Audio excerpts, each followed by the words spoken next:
Pasteur Amadou, j'ai connu dans l'une de nos églises d'Assemblée de Dieu à Kinshasa, je l'ai dit à ma honte et avec tristesse. Un dimanche d'il y a une dizaine d'années, au mois d'avril, la saison la plus pluvieuse. Un des aînés qui a une église qui a 2 cultes. Le premier va de 8h à 10h, le second de 10h30 à 12h30. Et ce dimanche-là, il a plu de 3h à 7h, quelques minutes avant que le culte commence. Et l'église était remplie aux 2/5. Et un homme que moi-même j'ai eu à rencontrer, qui est dans les diamants, malgré la pluie, il est venu à l'église. Et il me dit, j'ai déposé une dîme dans une grosse enveloppe kaki de $6,000. Les cultes finis, il rentre. Il habitait à 5 minutes de l'église. Au beau milieu du chemin, il s'est rendu compte que j'ai oublié ma Bible. Et il revient à l'église. Et le pasteur voulait rentrer pour le second culte. Il dit, je pense avoir oublié ma Bible. Et le pasteur lui dit, tous les effets oubliés, il faut aller là où se trouve l'équipe des comptages. C'est là où on garde les effets. Puis ils entrent avec le pasteur. Et il entend les responsables des finances dire, oh pasteur, avec la pluie aujourd'hui, les entrées n'étaient pas fameuses. Le pasteur dit, il y a combien? Les offrandes, je pense en tout, 800, non, les offrandes c'est $400 et les dîmes 800. Le frère dit quoi? Il dit, les dîmes, il y a eu seulement 800.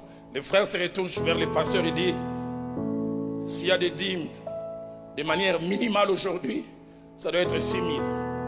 Le pasteur lui dit, pourquoi? Il dit, non, moi j'ai remis dans le panier des offrandes une enveloppe de $6,000.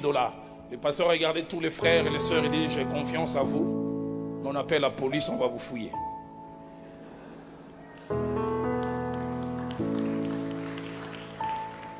Cinq minutes après, la police était là et on retrouve la grosse enveloppe derrière la veste du diacre numéro 1. Je sais que ça ne se fait que chez nous à Kinshasa, pas ici. Et le pasteur me fera rire. Il dit, quand j'ai posé la question, frère, pourquoi tu as fait ça? Il dit, je suis lévite, en tant que lévite, j'ai pris la dîme. Mais il dit, prends-la officiellement. J'aimerais déjà ouvrir une parenthèse que je fermerai rapidement. Ce soir, je ne viens pas faire l'apologie de la pauvreté. Je ne viens pas appeler à la haine de l'argent. Je prie que Dieu me donne la capacité de bien nuancer, mais à placer les choses au bon endroit. Et le Seigneur n'a pas laissé les serviteurs de Dieu exercer le ministère sans une sorte de carnet de route. Il y a quelques années, j'ai été invité dans une église à Kinshasa, une grande, plus de 2000 membres chaque dimanche. Et durant 5 jours, convention, waouh, glorieuse. Je me souviens, à la fin, il y avait plus de 400 âmes qui sont venues à Christ. Des guérisons. Je vois encore cette femme qui a eu cette forme de goitre et qui a disparu. Des couples réconciliés. On pouvait sentir la joie dans les quartiers. Et je me retrouve le dimanche à la clôture, la réunion finie. Le pasteur est en train de discuter, ses collaborateurs sont excités. C'était glorieux, pasteur. Les âmes sont venues à Christ. D'ailleurs, une dame qui est venue nous dire aujourd'hui que son mari qui a accepté Christ lundi et qui était parti de la maison depuis 8 ans est revenu. Tout le monde s'est réjouissé. Et j'ai entendu la réaction du pasteur. J'ai failli tomber évanoui. Écoutez ce qu'il dit. Il dit, tout ça c'est bien. Mais financièrement, on n'a rien eu.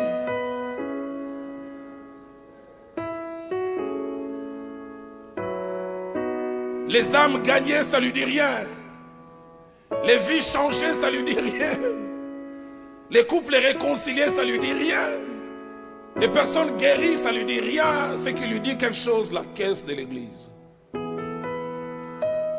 Et Paul commence par dire, les gens seront égoïstes, mais directement après ils seront amis de l'argent. Il y a 2000 ans, Paul avait déjà vu cette époque. Et il avait vu le grand pouvoir que l'argent commencera à avoir sur les gens en général. Mais je le dis aussi un peu à ma tristesse, un peu dans l'église aussi, et dans les sacerdoces. Ne pas laisser l'argent devenir notre maître. Si l'argent doit jouer un rôle dans notre vie, qu'il soit notre serviteur, mais qu'il ne devienne pas notre maître. Matthieu chapitre 6, au verset 24, Jésus-Christ dit: nul ne peut servir deux maîtres. Et il utilise des mots forts, extrêmes. Il dit: car il haïra l'un et aimera l'autre. Et puis deux, il dit: s'attachera à l'un et méprisera l'autre. J'ai toujours pensé qu'il allait mettre Dieu et Satan. Mais étonnant, il dit: vous pouvez servir Dieu. Et puis il dit: maman, le Dieu du lucre. Mon père qui a 84 ans aujourd'hui, qui est enseignant, il a l'essence des formules. Quand je commençais à grandir, à 10 ans, il a commencé à me dire cette phrase que je n'ai jamais oubliée: Roland, dans la vie, il n'y a pas de nouvelles gaffes, il n'y a que de nouveaux gaffeurs. Pas de nouvelles gaffes, il n'y a que de nouveaux gaffeurs. C'est-à-dire les anciennes gaffes qui trouvent de nouveaux candidats. C'est pourquoi l'apôtre Paul, écrivant aux Corinthiens, il donne plusieurs détails de la manière dont Israël a marché, a fait de bons choix et de moins bons choix. Et puis dans 1 Corinthiens chapitre 10 au verset 11, il dit: ces choses leur sont arrivées. C'est arrivé à eux, mais pour vous servir d'exemple. Ce sont eux qui l'ont connu. Mais le but, c'est que vous en tiriez instruction. Dans 1 Timothée chapitre 3 au verset 3, l'apôtre Paul, parlant à son fils dans la foi, des conditions pour être ancien, dit: l'ancien doit être désintéressé. Désintéressé. La version français courant dit: pas attaché à l'argent. La version Le Seigneur dit que l'amour de l'argent n'ait aucune prise sur lui. La version Taube dit: pas cupide. J'avais oublié 99 au mois de mars. Je faisais un complément de ma formation théologique à Nairobi. Et je suis invité par un ami à aller en Afrique du Sud pour une semaine. Et je devais être l'orateur avant un grand de mon pays à Kinshasa. Et ce jour-là, j'enseigne sur l'éthique dans le ministère. Il y avait plus de 1000 personnes. J'oublie jamais, je finis d'enseigner. Je viens m'asseoir cet midi, petit, avec ces genres de messages sur la sanctification. Tu vas mourir de faim, petit.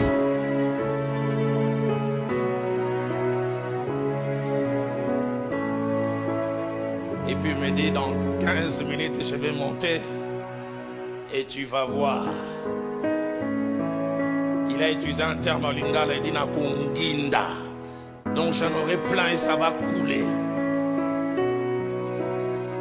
15 minutes après, il monte. Quand il a commencé à parler, je me disais: Seigneur, on est à Hollywood aux États-Unis ou à Nollywood à Lagos. J'avais l'impression d'assister à du théâtre. Il monte durant plus d'une minute et demie, il ne faisait que pleurer. J'ai la pauvreté.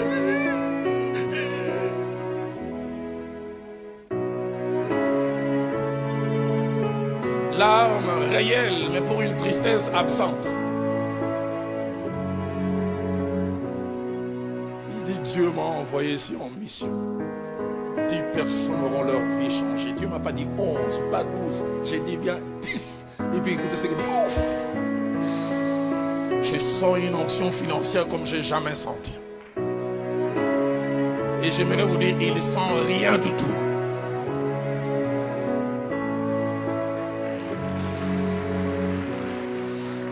Je sens une onction financière. Dieu m'a dit 10, pas 11, pas 12, qui doivent s'aimer $1000. S'ils s'aiment 1000, 3 semaines ne va pas passer, chacun aura fois 10. Et les croyants actuels, ils aiment ça. Il avait dit, Dieu lui avait dit 10, pas 11, pas 12. Mais j'ai vu 30 personnes s'avancer. Là, ce n'était pas le plus grave. Je pensais qu'il allait renvoyer 20. Parce que lui-même, il avait incité, Dieu avait dit 10, pas 11, pas 12. Je l'ai vu recueillir $1000, 30 000. Après, quand il vient s'asseoir, il me dit à l'ingala, petit homoni, petit, tu as vu? Une femme vient me voir un jour au bureau en pleurant. Elle était énième bureau, concubine d'un homme politique. Et le pasteur vient avec son épouse prier chez elle. Et puis elle voit un coffret des bijoux. Il entre en transe. L'Esprit de Dieu me dit dans ces coffrets, tout ça c'est des serpents spirituels. Et Dieu dit, on doit aller jeter ça au fleuve. Sinon le malheur s'attache à toi. La dame me dit, 3 mois après, elle est invitée à un mariage. Elle voit la fille du pasteur, la fille est née de 20 ans. Au mariage avec les mêmes colliers, c'est dehors. C'est ça le fleuve. Qu'il y ait des choses qui se font dans la maison de Dieu, au nom de Dieu. Géasi et Judas, 2 destins glorieux et 2 ministères détruits par l'amour de l'argent. En étudiant leur vie parallèlement, ainsi que leur parcours, on arrive à une conclusion. La première, c'est que les 2 ont côtoyé des grands de leur époque. Géasi a été l'assistant, permettez-moi les termes, du grand Élisée.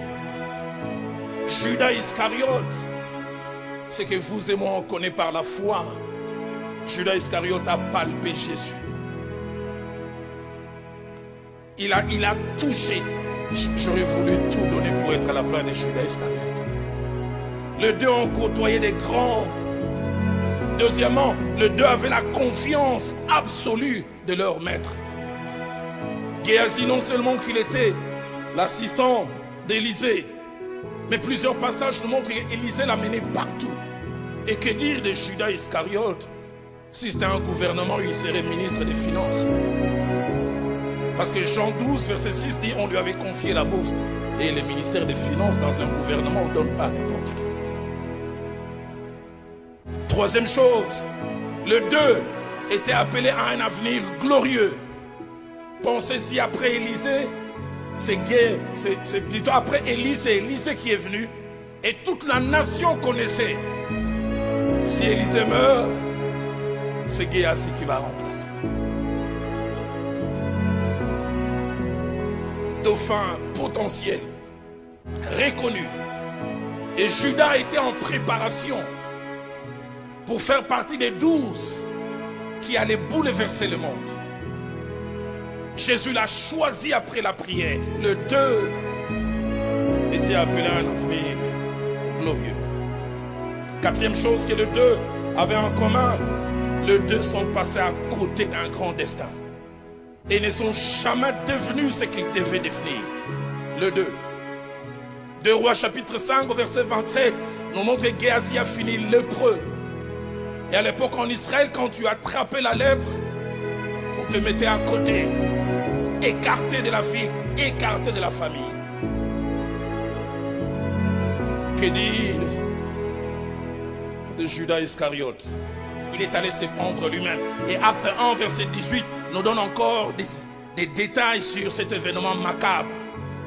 En disant, il est tombé, il s'est rompu par le milieu du corps et toutes ses entrailles se sont répandues. Triste fin.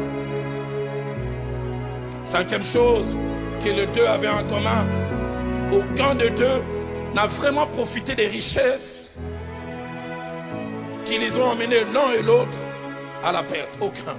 J'arrive pas à comprendre comment Judas, qui tenait tellement à l'argent, quand il apprend que Christ est en train d'être crucifié, subitement il n'a plus besoin d'argent.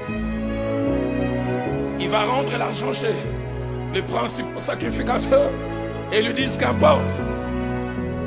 Il se retrouve seul. Et écoutez ce que ma Bible dit, il jeta l'argent. Ah bon, Judas, tu n'en as plus besoin? Il jeta et il alla se pendre. Sixième chose, les 2 ont été détruits par un seul mal, l'absence d'éthique financière, l'absence de ligne de conduite dans leur rapport avec l'argent. ou comment avoir l'argent. Et je m'arrête pour nous poser, moi y compris. Homme de Dieu, comment faites-vous pour avoir l'argent? Homme de Dieu, comment fais-tu pour avoir l'argent? Pour Géasi, le ministère était un moyen de s'enrichir. Un capitaliste spirituel. Le jour où Géasi voit Naaman, le grand général syrien, venir avec un cortège, et il voit tous les cadeaux, il s'est frotté les mains. Il dit aujourd'hui on a une bonne offrande. Ça c'est les jours où il ne faut pas rater l'entretien pastoral. Et il s'imagine déjà avoir telle ou telle autre chose. Étonnant. Je n'ai jamais compris comment Élisée a fonctionné. Naaman est guéri. Élisée n'a rien demandé. C'est Naaman lui-même qui lui propose: consent à prendre ceci. Élisée dit: je ne prends pas. Y a-t-il des prédicateurs qui refusent l'offrande du prophète ici? Élisée a refusé. Et quelle offrande? Deuxième séquence qui montre les problèmes qu'il avait d'éthique financière. C'est son empressement à aller vers le mal. Non seulement qu'il laisse, mais il dit: je vais courir et j'aurai quelque chose de cet homme. Écoutez ce que le verset 21 dit.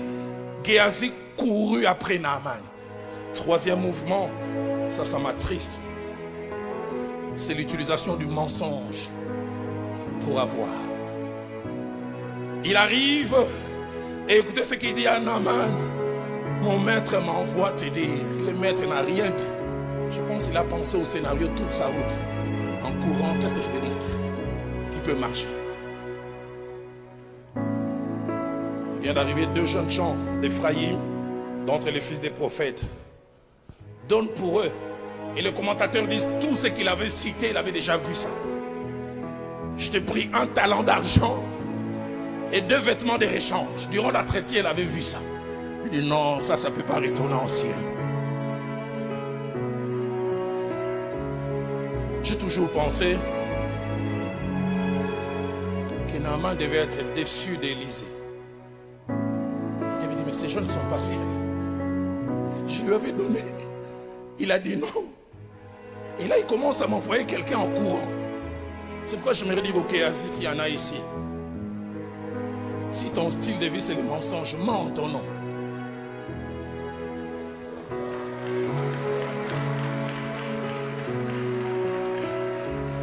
Ne va pas aller abaisser Élisée qui n'a rien fait. Quatrième mouvement, c'est la duplicité. Les versets 24 à 27 nous montrent, il va d'abord cacher tout ce qu'il a eu, frauduleusement. Et il vient comme si de rien n'était. Apparemment loyal, mais déloyal avec des majuscules. Et son maître lui pose la question, d'où viens-tu, Géasi? De nulle part. Heureusement qu'il avait affaire à quelqu'un qui avait des dons spirituels.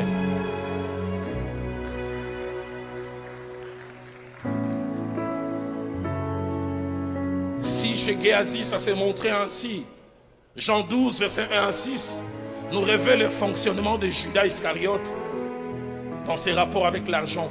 Pas d'éthique financière. Premièrement, la malhonnêteté. Chaque fois, c'est difficile à la fois à lire et à comprendre.